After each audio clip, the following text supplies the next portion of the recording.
আজকে একটা ভিডিও বানাতে চলতেছি, সেটা হচ্ছে যে প্যাসেঞ্জার মানুষ এবং প্যাসেঞ্জার যে কীভাবে মানুষকে মনে করে। এখন মানুষকে মানুষ লোকে মনে করে না।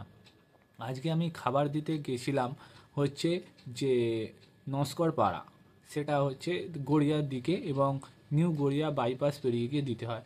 ওখান থেকে একটা প্যাসেঞ্জার পেয়েছিলাম, 22 কিলোমিটার রাস্তা। ওখান থেকে সে হাওড়া স্টেশন গেল, র্যাপিডো করলো। প্রথমে র্যাপিডো তে দেখিয়েছিল 159 টাকা, সেটা গিয়ে 185 টাকা দাঁড়ালো।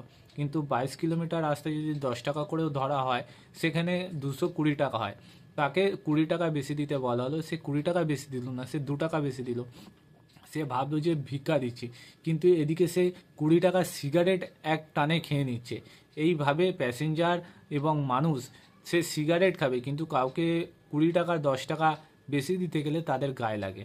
এবং তারা নিজেরা মনে করে যে আমরা স্টুডেন্ট মানে আমরা অনেক বেশি পড়ালেখা জানি, আমরা সব জেনে গেছি। আজকে যদি লস অ্যাঞ্জেলেসের মতো হতো, তাহলে এই 20 টাকা এবং 2 টাকা আর এই সিগারেট খাওয়া কী যে হতো, তারা তখন বুঝতে পারতো। করোনার সময় সেই জিনিসটা বুঝিয়ে দিয়েছে এবং আরও বেশি করে বোঝাবে। এই বছরে কি হতে চলেছে আর কি হতে পারে, সেটা খুব দুষ্কর ব্যাপার। কারণ বাংলাদেশ বর্ডার আর পশ্চিমবঙ্গ বর্ডারে খুব গোলমাল চলছে। দেখা যাক কিভাবে সেই পরিস্থিতিগুলোর সমাধান হয়।